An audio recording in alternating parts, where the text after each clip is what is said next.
Hello दोस्तों, welcome to एग्जामेंटो channel में आपका स्वागत है। दोस्तों, आज का डिस्कशन है नेटवर्क थ्योरी के ऊपर। इससे पहले मैंने लेक्चर 1 का वीडियो डाला था, आप यूट्यूब पे जाके देख सकते हो। यूट्यूब चैनल का नाम है एग्जामेंटो। तो वहाँ पे आपको जाने के बाद सारे लेक्चर जो भी पावर ग्रिड से रिलेटेड जितने भी चीज़ डिस्कस करता हूँ उस पर सारे आपको मिल जाएंगे। और यहाँ पे दोस्तों आज का जो मेन लेक्चर 2 में आज का जो टॉपिक होने वाला है, कल मैंने रेजिस्टेंस के बारे में, पावर के बारे में, उसके बाद आपका कितने टाइप्स के पावर होते हैं, और उसके बाद पैरेलल रेजिस्टेंस सर्किट या सीरीज रेजिस्टेंस सर्किट क्या होता है, सब के बारे में बताया। अब एक बार लेक्चर 1 देख लीजिए, उसका कंटिन्यूशन है आज लेक्चर 2। तो नेटवर्क थ्योरी के बारे में डिस्कस कर रहा हूँ।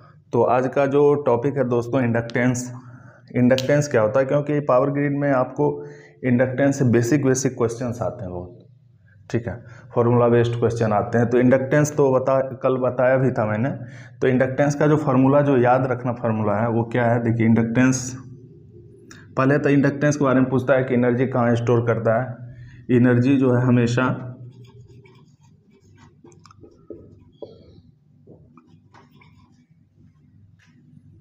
किस में करता है, मैग्नेटिक फील्ड में।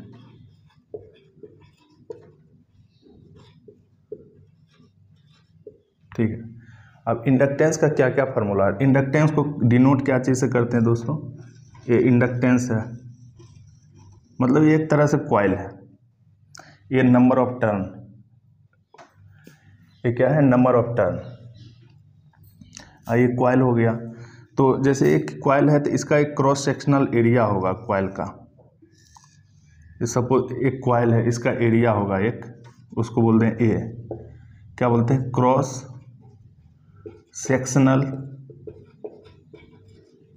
Area of the coil, area of the coil. ठीक है, ये तो एरिया हो गया, क्रॉस सेक्शनल एरिया, कोई भी कॉइल का एक एरिया होगा। उसके बाद इसका लेंथ क्या है, ये हो गया लेंथ, तो एल क्या हो जाएगा, LEN, length of the coil. इस कॉइल का लेंथ हो गया। अब इसमें दोस्तों ये नंबर ऑफ टर्न, अगर इसमें n दर्शाता है, n क्या दर्शाएगा, n होता है number of turn, number of turn of the coil. मतलब कितने, इस कॉइल में कितने नंबर ऑफ टर्न है। आपको जब भी एग्जाम में क्वेश्चन आएगा इसी तरह से आएगा। मैं उसका फार्मूला क्या होता है, तो फार्मूला जो होता है दोस्तों, L इक्वल टू, अब बहुत इंपॉर्टेंट फार्मूला है,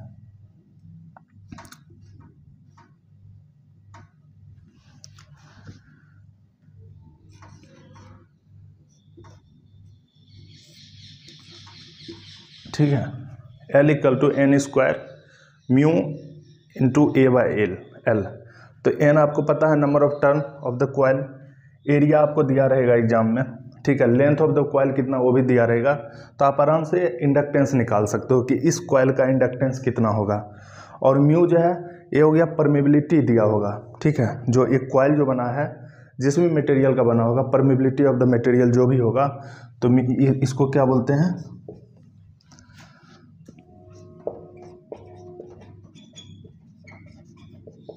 परमिबिलिटी ऑफ द मटेरियल, ठीक है। और n हो गया number of turn of the coil. तो इस फार्मूला के बेस पे आप आराम से इस क्वेश्चन को बना सकते हो। तो एक तो फार्मूला ये हो गया, L equal to N square mu into A/L। बहुत इंपॉर्टेंट फार्मूला है दोस्तों, बहुत इंपॉर्टेंट, इससे बहुत सारे क्वेश्चन एग्जाम में आते हैं। और इंडक्टेंस का जो यूनिट होता है क्या होता है, इंडक्टेंस का यूनिट क्या होता है, हेनरी होता है यूनिट, ठीक है। उसका दूसरा फार्मूला क्या होता है, इसको आप नोट डाउन कर लीजिए, मैं दूसरा बता रहा हूँ। एक तो ये फार्मूला हो गया, उसके बाद ये, अगर इस टाइप का क्वेश्चन जब भी रहेगा तो आपको आइदर n दिया रहेगा, a दिया रहेगा, म्यू दिया रहेगा, l दिया रहेगा, आपको l निकालना। मे भी कभी कभी l भी दिया रहेगा, इंडक्टेंस ऑफ द कॉइल दिया रहेगा इतना है, क्रॉस सेक्शनल एरिया इतना है, और नंबर ऑफ टर्न इतना है, म्यू भी दिया रहेगा, तो आपको एल निकालना, तो आप आराम से इस फॉर्मूला की मदद से आप निकाल सकते हो। अब देखिए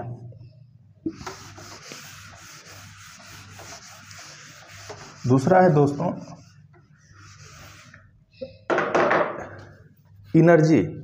मैंने बोला एनर्जी स्टोर कहाँ करता है, मैग्नेटिक फील्ड। तो इंडक्टेंस के केस में या इंडक्टर केस में एनर्जी का जो फॉर्मूला होता है, energy equal to E equal to half L I square. इससे भी बहुत सारे क्वेश्चन एग्जाम में आते हैं। E equal to half L I square, तो एल क्या है इस पे, एल क्या है, इंडक्टेंस। एल इंडक्टेंस को शो कर रहा है, ठीक है, और आई क्या शो कर रहा है, करंट थ्रू कॉइल, मतलब कॉइल के थ्रू कितना करंट फ्लो कर रहा है वो आई शो कर रहा है, ठीक है। तो L I square equal to half L I square, तो ये भी इंपॉर्टेंट फार्मूला है।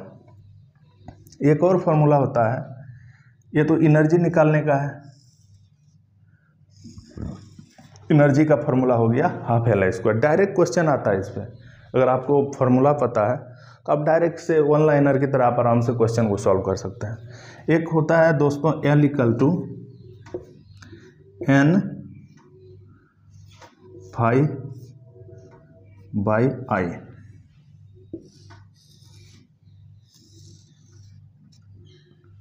अब एन क्या है, एन नंबर ऑफ क्या हो गया, टर्न। एन पहले ही बताया था नंबर ऑफ टर्न है, ठीक है। और फाई क्या है, फ्लक्स, ठीक है, लीकेज थ्रू द कॉइल। जो कॉइल होगा इंडक्टिव कॉइल जो है उसके थ्रू फ्लक्स लीकेज कितना हो रहा है। तो इसका यूनिट पता है क्या होता है, फ्लक्स का इन वेबर होता है, वेबर। ये अब जानना जरूरी है दोस्तों, इसका यूनिट जो होता है वेबर होता है। एन हो गया नंबर ऑफ टर्न, और क्या आई क्या हो गया, I current flow through the coil. इस पे भी डायरेक्ट क्वेश्चन आता है, आपका नंबर ऑफ टर्न दिया रहेगा, फ्लक्स दिया रहेगा, करंट दिया रहेगा, आप इंडक्टेंस निकाल सकते हो। तो ये 3-4 फॉर्मूला जो है अलग अलग फॉर्मूला, इसके बेसिस पे आप आराम से इस क्वेश्चन का सॉल्यूशन कर सकते हैं। अब बहुत इंपॉर्टेंट क्वेश्चन है ये आपका दोस्तों, इंडक्टेंस के बारे में हो गया। और इंडक्टेंस का सीरीज पैरेलल सर्किट ऑलरेडी मैं बता चुका हूँ, सिमिलर होता है। अगर आप सीरीज में इंडक्टेंस है तो ऐड हो जाएगा, अगर पैरेलल में है तो 1/L equivalent equal to 1/L1 plus 1/L2 plus 1/L3 या जितना भी रेजिस्टेंस दिया रहेगा। तो इस इंडक्टर के केस में ये हो गया। अब नेक्स्ट मैं बताने वाला हूँ कैपेसिटेंस।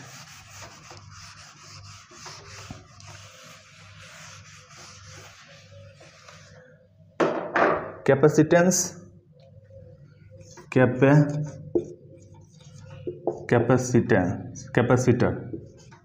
ठीक है। कैपेसिटर को क्या डिनोट करते हैं, सी से।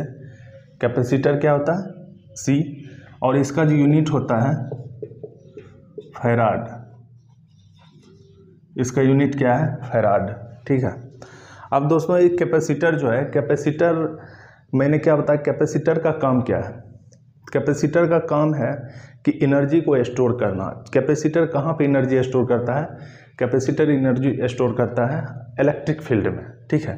लेकिन इंडक्टर के केस में वो मैग्नेटिक फील्ड में। डायरेक्ट क्वेश्चन पूछता है कैपेसिटर कहाँ पे एनर्जी स्टोर करता है, तो इलेक्ट्रिक फील्ड में। तो कैपेसिटर का काम क्या करता है, कैपेसिटर जो है आपको रिएक्टिव पावर क्या करता है, सप्लाई करता है। मतलब इसको पावर फैक्टर इम्प्रूवमेंट में भी यूज करते हैं। जब आप पावर सिस्टम पढ़ेंगे तो कैपेसिटर बैंक के बारे में पढ़ेंगे कि कैपेसिटर बैंक लगा के हम लोड साइड में कैसे हम पावर फैक्टर को इम्प्रूव कर सकते हैं, ठीक है। तो ये तो सिर्फ कैपेसिटर का, बस इसमें नेटवर्क में आप इतना समझो कि कैपेसिटर का बेसिक क्या क्या है। कैपेसिटर का पहला यूनिट हो गया, ठीक है, और इसका formula Q, capacitor C equal to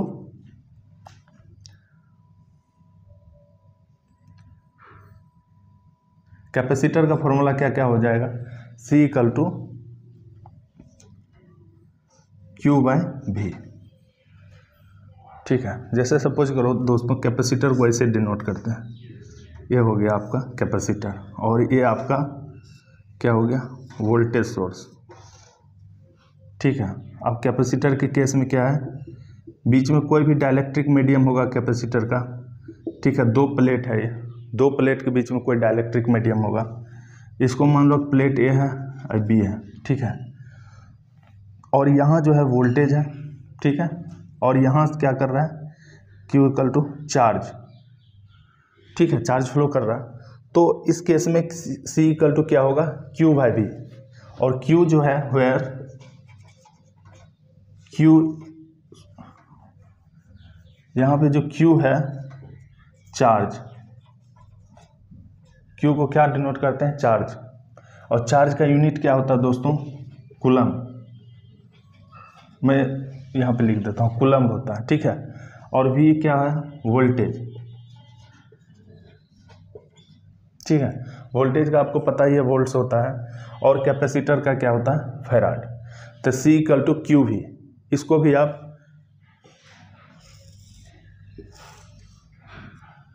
याद रखिए, और बहुत इंपॉर्टेंट फॉर्मूला है, इससे डायरेक्ट क्वेश्चन एग्जाम में आ जाते हैं। C इक्वल टू क्या होगा क्यू भी, या इसको Q इक्वल टू ऐसे भी C भी, इसको ऐसे भी लिख सकते हैं। ठीक है, तो आपका ये कैपेसिटर का, और कैपेसिटर जो है क्या होता है एनर्जी को स्टोर करता है कहाँ पे इलेक्ट्रिक फील्ड में। और दोस्तों मैं इसका सीरीज और पैरेलल कॉम्बिनेशन में बताता हूँ। सीरीज और पैरेलल कॉम्बिनेशन क्या है, और ये DC सोर्स है प्लस माइनस। एक तो ये फार्मूला हो गया, दूसरा इसको मैं मिटा देता हूँ, थोड़ा क्या स्पेस ज़्यादा मिलेगा मुझे।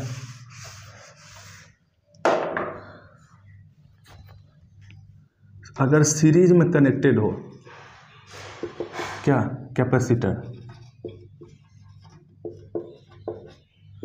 सीरीज मीन्स जैसे एक यहाँ पे है, फिर दूसरा, तीसरा, चौथा, और यहाँ पे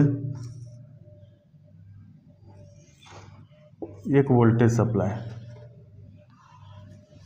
एग्जाम्पल के लिए मैं बता रहा हूँ, कैपेसिटर 1 C1 C2 C3 और C4। ठीक है, और यहाँ पे मैं दोस्तों यहाँ पे C इक्विवेलेंट, मतलब इस कैपेसिटर का इक्विवेलेंट कैपेसिटेंस क्या होगा निकालना। तो सीरीज में है C1 C2 C3 C4। तो कैपेसिटर के केस में दोस्तों, जो कैपेसिटर के थ्रू जब सीरीज में रहता है तो सेम चार्ज रहता है। ठीक है, चाहे इस कैपेसिटेंस का वैल्यू कुछ भी हो सकता है, लेकिन चार्ज जो होगा क्या होगा कैपेसिटर में हमेशा क्या रहेगा सेम रहेगा। डायरेक्ट एग्जाम में क्वेश्चन है आता है कि अगर आप कैपेसिटर को सीरीज में कनेक्ट करते हैं और उसके बाद अगर उस कैपेसिटर के थ्रू जो चार्ज जाता है, ठीक है, तो वो चार्ज क्या रहता है अलग रहता है, डिफरेंट रहता है। तो कैपेसिटर जब सीरीज में कनेक्टेड है तो चार्ज हमेशा क्या होगा सेम होगा। जैसे रेजिस्टेंस के केस में हम लोग क्या करते हैं, रेजिस्टेंस के केस में अगर सीरीज कनेक्टेड रेजिस्टेंस है तो करंट जो भी फ्लो करेगा, जितने भी रेजिस्टेंस हैं सब में सेम करंट फ्लो करेगा, लेकिन वोल्टेज क्या होगा डिफरेंट होगा। उसी केस में यहाँ भी है। ठीक है, यहाँ पे चार्ज क्या रहता है सेम रहता है। और अगर इसका C इक्विवेलेंट लिखेंगे, C इक्विवेलेंट, तो 1/C equivalent equal to 1/C1 plus 1/C2 plus 1/C3 plus 1/C4। Capacitor के केस में उल्टा, C1 C2 C3 C4 है तो 1/C equivalent 1/C1 plus 1/C2 plus 1/C3, ये हो जाएगा आपका इक्विवेलेंट कैपेसिटेंस। अगर पैरेलल में रहेगा, सपोज करो कि एक कैपेसिटर यहाँ है, एक यहाँ है, एक यहाँ है, ठीक है, और एक यहाँ, और यहाँ पे इक्विवेलेंट कैपेसिटेंस निकालना C इक्विवेलेंट, और ये हो गया C1 C2 C3 C4। तो पैरेलल के केस में क्या होगा सिंपली ऐड हो जाएगा। रेजिस्टेंस का सीरीज के केस में क्या करते हैं ऐड कर देते हैं, लेकिन कैपेसिटर केस में क्या करते हैं C equivalent equal to C1 plus C2 plus C3 plus C4। तो ये आपका क्या हो जाएगा पैरेलल के केस में। तो एग्जाम आप जैसे भी क्वेश्चन किसी भी तरह क्वेश्चन आएगा आप तो इसको आप आराम से सॉल्व कर सकते हैं। एग्जाम्पल के लिए अगर मैं बताऊं कि सपोज करो कि यहाँ पे सर्किट है,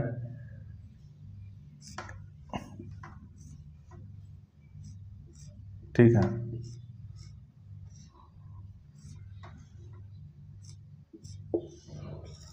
ये सर्किट ये कोई है और यहाँ मुझे C इक्विवेलेंट निकालना है,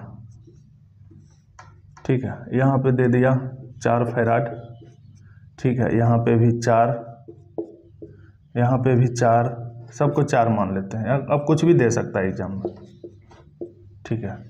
तो ये दोनों क्या है दोस्तों, ये दोनों सीरीज में है। जब कैपेसिटर सीरीज में रहेगा तो कौन सा फॉर्मूला लगेगा, ये लगेगा। तो आप सीरीज के केस में अगर 2 है तो उसको 4 × 4/8 कर दीजिए, कितना हो जाएगा, कितना हो जाएगा 4 × 4/4 + 4 8, तो क्या होगा 2। तो इसको क्या लिख सकते हैं, इसको रिड्यूस करके, क्योंकि सीरीज में है तो एक कॉम्बिनेशन होगा तो 2 होगा। तो यहाँ पे क्या होगा,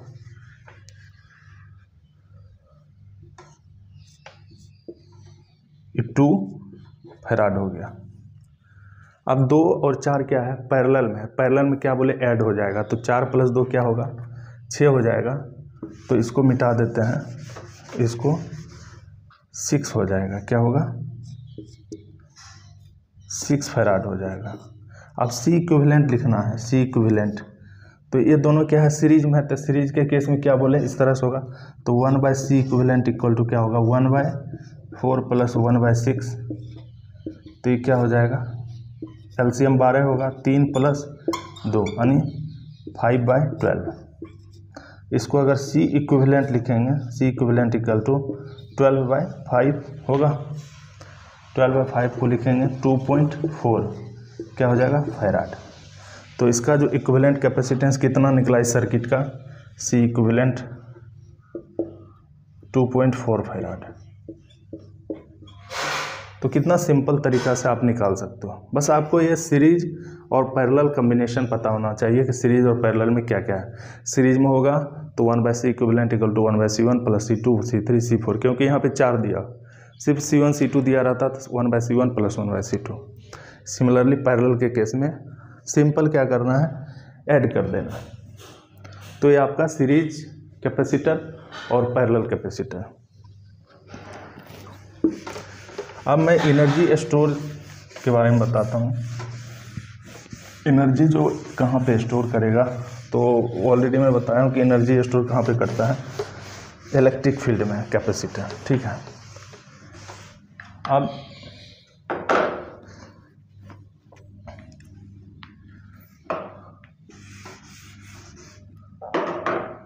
एनर्जी का फॉर्मूला क्या होता है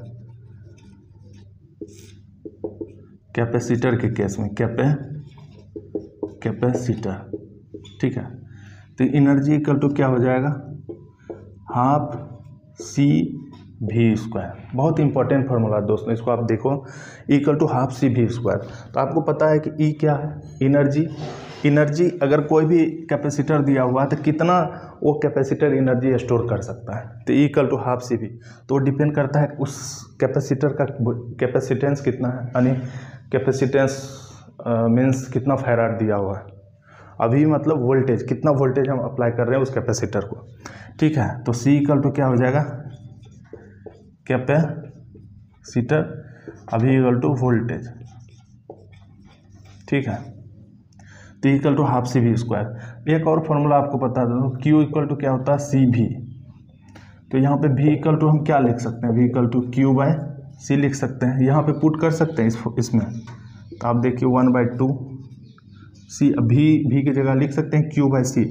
तो Q/C का स्क्वायर, तो 1/2C इंटू Q²/C²। तो C² यहाँ पे एक कट जाएगा 2, तो कितना बचेगा 1/2Q²/C। तो एक फार्मूला ये है आपका। तो Q का मतलब है, Q क्या है, चार्ज। कितना स्टोर चार्ज कर रहा है कैपेसिटर, ठीक है। तो E इक्वल टू क्या क्या फॉर्मूला हो गया दोस्तों, E इक्वल टू एक तो हाफ CV² और एक क्या हो गया 1/2 Q²/C, एक ये फार्मूला हो गया, हाफ इंटू Q²/C। तो ये बहुत ही इंपॉर्टेंट फार्मूला है, एग्जाम में इससे बहुत सारे क्वेश्चंस रिपीटेडली आते हैं इससे। इसके ऊपर मैं न्यूमेरिकल भी कराऊंगा जो पावर ग्रिड में प्रीवियस ईयर में आए हुए हैं, ठीक है। तो इससे रिलेटेड एक एक करके, अभी तो मैं बेसिक कंसेप्ट बता रहा हूँ क्या क्या है, कैसे आप फार्मूला का यूज़ करेंगे। तो यहाँ से आप एनर्जी, कैपेसिटर का जो एनर्जी है इस तरह से निकाल सकते हो कि एनर्जी कैसे निकाल सकते हैं, half CV² equal to 1/2 Q²/C, ठीक है।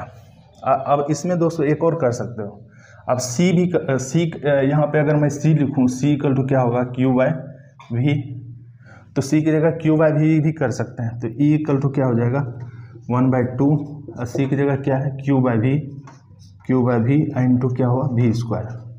तो इसको V भी कैंसिल हो गया 1, तो क्या होगा 1/2 QV, ठीक है।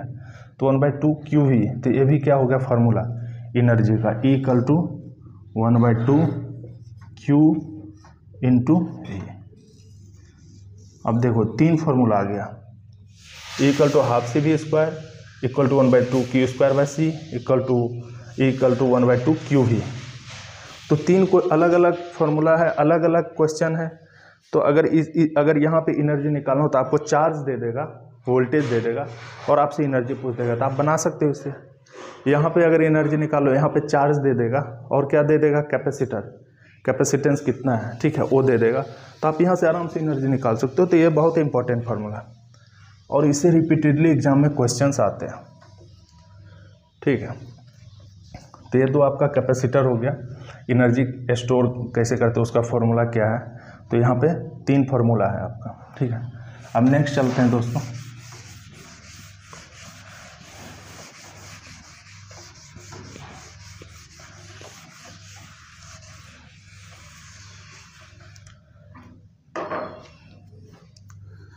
अब दोस्तों जैसे कोई भी सोर्स है, वोल्टेज सोर्स, करंट सोर्स, तो उसमें जैसे करंट का वोल्टेज के साथ क्या रिलेशन है, अगर रेसिस्टिव लोड होगा, अगर कैपेसिटिव लोड होगा तो उसका क्या है, अगर इंडक्टिव होगा उसका क्या है। उससे पहले मैं बताता हूँ रिएक्टेंस,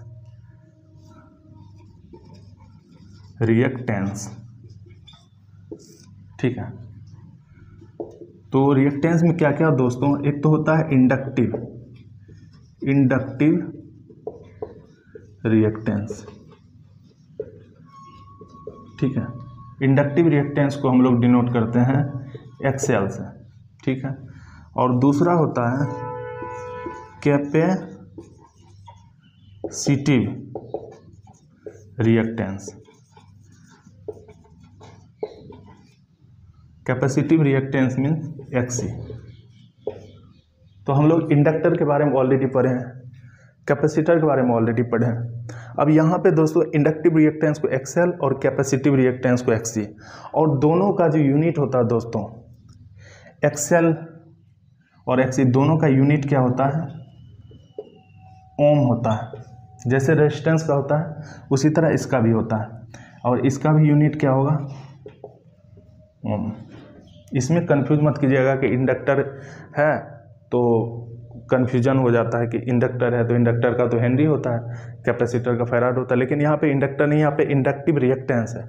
XL का जो यूनिट होता है वो क्या होता है, सिमिलरली रेजिस्टेंस का होता है, मीन्स ओम होता है। उसी तरह कैपेसिटिव रिएक्टेंस का भी ओम होता है।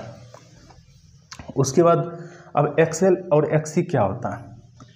XL जो होता है दोस्तों, इसका XL इक्वल टू 2πfL, बहुत इंपॉर्टेंट फॉर्मूला है 2πfL, या इसको ऐसा भी कर सकते हो, या ओमेगा L, क्योंकि ओमेगा इक्वल टू क्या होता है, एंगुलर फ्रीक्वेंसी। एंगुलर फ्रीक्वेंसी क्या होता है, इसको ओमेगा को बोलते हैं angular frequency. Angular frequency omega equal to 2πf, ठीक है। और यहाँ पे क्या आता है omega, omega 2πf(L) × omega L, ठीक है। तो एक्सएल का ये होता है आपका। अगर इंडक्टिव, अगर आपका एक्सएल निकालना हो, सपोज करो एक्सएल निकालना हो, ठीक है, एक्सएल आपको निकालना हो एग्जाम में क्या क्या दे देगा, फ्रीक्वेंसी दे देगा, फ्रीक्वेंसी दे देगा 50 हर्ट्ज, ठीक है, और एल दे देगा 3 हेनरी, इंडक्टेंस दे देगा। तो आप यहाँ से एक्सएल इक्वल टू क्या करोगे 2πfL, तो 2π × f की जगह 50 × L की जगह 3, तो करके आप आराम से एक्सएल निकाल सकते हो, ठीक है। तो बहुत इंपॉर्टेंट है, इस फॉर्मूला को आप यूज करके आप एग्जाम में क्वेश्चन को आराम से सॉल्व कर सकते हो। तो एक्सएल क्या हो गया, इंडक्टिव रिएक्टेंस। और इंडक्टिव रिएक्टेंस को जो दोस्तों डिनोट करते हैं ऐसे रहेगा सर्किट में, इसको एक्सएल। तो एक्सएल में कन्वर्ट करते हैं। इंडक्टिव रिएक्टेंस कोई कोई सर्किट में दिया रहता है, किसी किसी में एल दिया रहता है। तो एल दिया रहेगा तो आपको सपोज करो एल दिया हुआ है, ठीक है, तो आप एल जैसे मान के चलो 0.2 हेनरी, तो आप एक्सएल निकाल लो 2πfL से, और ये हेनरी में है। जैसे एक्सएल निकालेंगे तो जो भी यूनिट होगा यहाँ पे, जो भी आएगा 2fL का मान वो ओम में आ जाएगा, ठीक है। तो एक्सएल इक्वल टू 2πfL या ओमेगा L। ओमेगा क्या है, एंगुलर फ्रीक्वेंसी, और एफ क्या है, frequency. Frequency F equal to frequency, इसको 1/टाइम, उल्टा होता है, फ्रीक्वेंसी क्या होता है 1/टाइम पीरियड, ठीक है। उसी तरह अगर मैं एक्सी की बात करूं, ये तो एक्सएल हो गया, एक्सी की बात करूं, एक्सी इक्वल टू 1/2πfc होता है, या 1/ωc। तो ये आपका कैपेसिटिव रिएक्टेंस का बात होगा। XC means capacitive reactance, XC equal to 1/2πfc equal to 1/ωc। इसका उल्टा होता है, इसका 2πfL होता है, इसका 1/2πfc, L की जगह C होगा, ठीक है। तो इस फॉर्मूला का यूज करके आप कैपेसिटिव रिएक्टेंस और इंडक्टिव रिएक्टेंस आप निकाल सकते हो, और एग्जाम में क्वेश्चंस आते हैं। और इसका यूज जो है दोस्तों, ये जो रिएक्टेंस टॉपिक का जो इंडक्टिव रिएक्टेंस और कैपेसिटिव रिएक्टेंस, ये आपका जब ट्रांजिएंट नेटवर्क पढ़ेंगे, ट्रांजिएंट एनालिसिस, उसमें दोस्तों है RL, LC, फिर रिजोनेंस पढ़ेंगे, रिजोनेंस सर्किट, उसमें भी इसका यूज होगा। अब नेक्स्ट मैं बताता हूँ पावर के बारे में। ऑलरेडी मैं डिस्कस कर चुका हूँ पावर क्या, कितना टाइप का पावर होता है। अब पावर का फॉर्मूला क्या क्या होता है वो मैं डिस्कस कर लेता हूँ। अगर आप लोग को लगता होगा दोस्तों कि मैं थोड़ा स्लो जा रहा हूँ, तो आप मुझे कमेंट बॉक्स में कमेंट कर सकते हैं। अगर आपको कोई भी चीज़ का डाउट हो, जो भी मैं बता रहा हूँ यहाँ पे बेसिक्स, अगर कोई भी डाउट हो तो आप कमेंट बॉक्स में कमेंट करके पूछ सकते हो, मैं रिप्लाई ज़रूर करूँगा, ठीक है। मैं पावर जो है,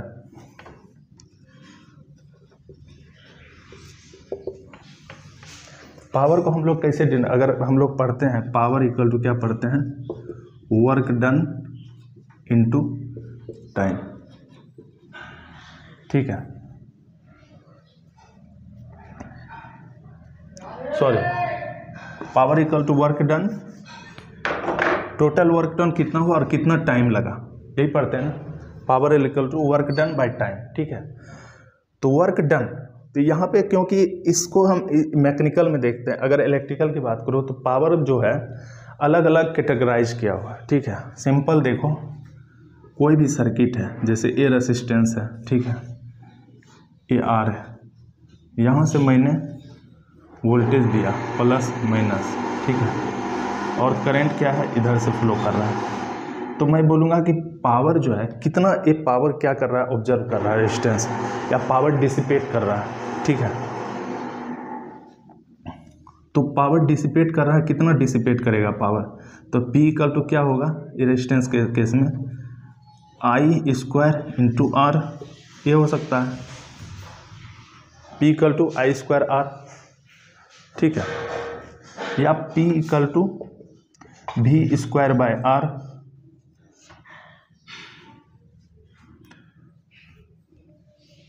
ठीक है, I square R P equal to V square by R। तो ये क्या है आपका पावर का फॉर्मूला हो गया, ठीक है। अब इसको अगर आप आर की जगह V equal to I R होता है। अगर आर की जगह V बाय आई कर देंगे तो क्या होगा, P equal to I square into V by I होगा ना। तो क्या हो जाएगा, P equal to V I. तो क्या हो गया, पावर का क्या क्या फॉर्मूला हो गया दोस्तों, P इक्वल टू एक होता है वी आई, फिर होगा आई स्क्वायर आर, और इसका होगा V स्क्वायर बाय आर। तो ये पावर का 3 अलग अलग फॉर्मूला हो गया। तो एग्ज़ाम में कोई भी इस तीनों में से कोई भी यूज करके एज पर जो एग्ज़ाम में जो भी आपका डाटा दिया रहेगा उसको यूटिलाइज करके आप आराम से पावर निकाल सकते हो। ठीक है, तो ये तो सिंपल है कि पावर का एक फॉर्मूला है V I equal to I square R equal to V square by R. तो ये बहुत इंपॉर्टेंट फॉर्मूला है।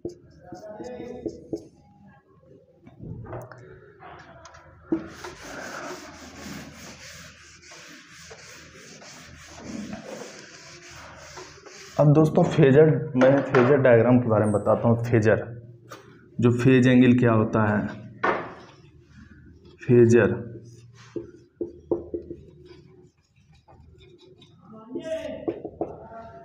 ठीक है। तो फेजर डायग्राम क्या होता है दोस्तों, सपोज करो कि कोई रेसिस्टिव नेटवर्क है, एग्जांपल के लिए मैं बोल रहा हूँ, कोई रेसिस्टिव नेटवर्क है, ठीक है, ये आर है और यहाँ मैंने क्या दिया, एसी सप्लाई दिया, ठीक है, भी, ठीक है, और यहाँ है आई। एसी सप्लाई दिया यहाँ पे, और क्या है, रेसिस्टेंस है। तो रेसिस्टेंस में क्या होता है कि फेज एंगल जो होता है वोल्टेज और करंट का, जैसे मान के चलो ये वोल्टेज है, ठीक है, ये ओरिजिन मान लेते हैं, वो यहाँ से वोल्टेज है और इसी फेज में करंट होगा, मतलब सेम फेज में करंट होगा, इन फेज मतलब उसी सेम फेज में, और ये दोनों का जो बीच में जो फेज एंगल होगा क्या होगा, 0।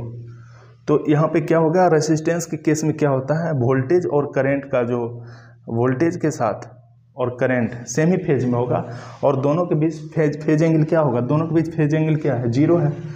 तो रेसिस्टेंस के केस में फेज एंगल क्या होता है, 0 होता है, आइडियल होता है, ठीक है। अगर यही मैं इंडक्टर अगर यहाँ पे यूज़ करता, जैसे सपोज करो मैंने यहाँ पे इंडक्टर यूज़ कर लिया, ठीक है, ये L हो गया, ये I हो गया, और यहाँ पे ठीक है BS सप्लाई वोल्टेज। तो इस केस में क्या होता, तो वोल्टेज तो रहता, ठीक है। अब करंट क्या करता, इंडक्टर के केस में क्या करता है, वोल्टेज करंट को क्या करता है, लैग करता है। तो करंट लैग करेगा तो कितना, क्योंकि प्योरली इंडक्टर है, प्योरली इंडक्टर के केस में करंट जो है क्या करता है, 90 डिग्री लैग करता है, ठीक है। ये आपका करंट हो गया, और दोनों के बीच का एंगल क्या हो जाएगा, 90 डिग्री, ठीक है।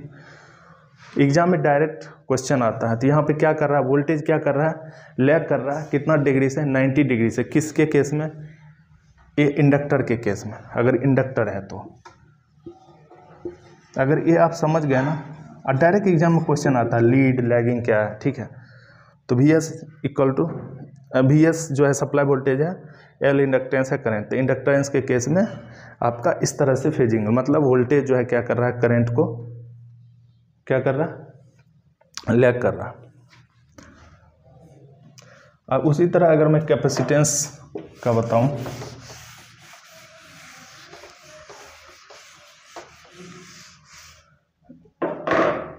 कैपेसिटेंस, ठीक है, कोई भी सर्किट है, यहाँ कैपेसिटेंस है और यहाँ पे सप्लाई वोल्टेज VS है, ठीक है, और I है और AC है, ठीक है।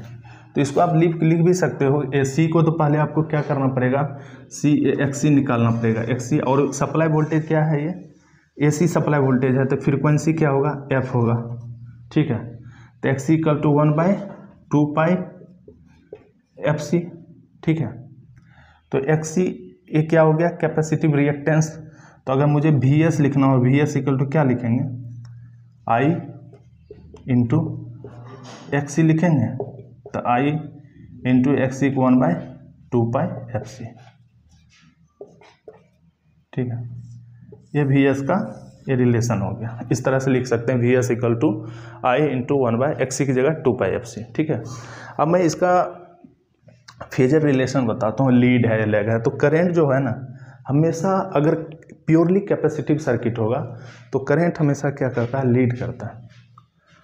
तो करंट लीड करेगा, तो इसका मतलब ऐसे करके ये आपका करंट हो गया, और ये क्या हो गया आपका वोल्टेज, और ये क्या हो गया 90 डिग्री। तो यहाँ पे क्या कर रहा है, करंट वोल्टेज से लीड कर रहा है, और उस केस में इंडक्टर के केस में क्या करता था, लैग करता था। तो इसका जो कंसेप्ट है आप इस तरह से समझ सकते हैं। इसका मैं डिटेल से बताऊंगा, इसका जो फेज एंगल वगैरह कैसे निकालते हैं, ठीक है, वो सब एक एक करके बताऊंगा। आप लोग बस एक्टिव रहिए थोड़ा। उसके बाद दोस्तों यहाँ तक तो हो गया, इंडक्टर के बारे में बता दिया, ठीक है। उसके बाद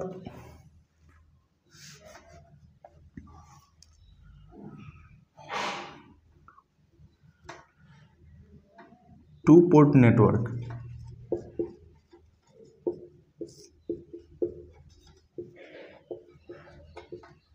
ये जो टॉपिक है दोस्तों टू पोर्ट नेटवर्क के बारे में, इसका वीडियो मैं अगले लेक्चर में बताऊंगा। सो जो भी मेरे इस यूट्यूब चैनल पे नए हैं कृपया करके सब्सक्राइब कर लीजिए, और मेरे जो भी वीडियो मैं डालता हूँ उसको लाइक कीजिए। Thanks for watching.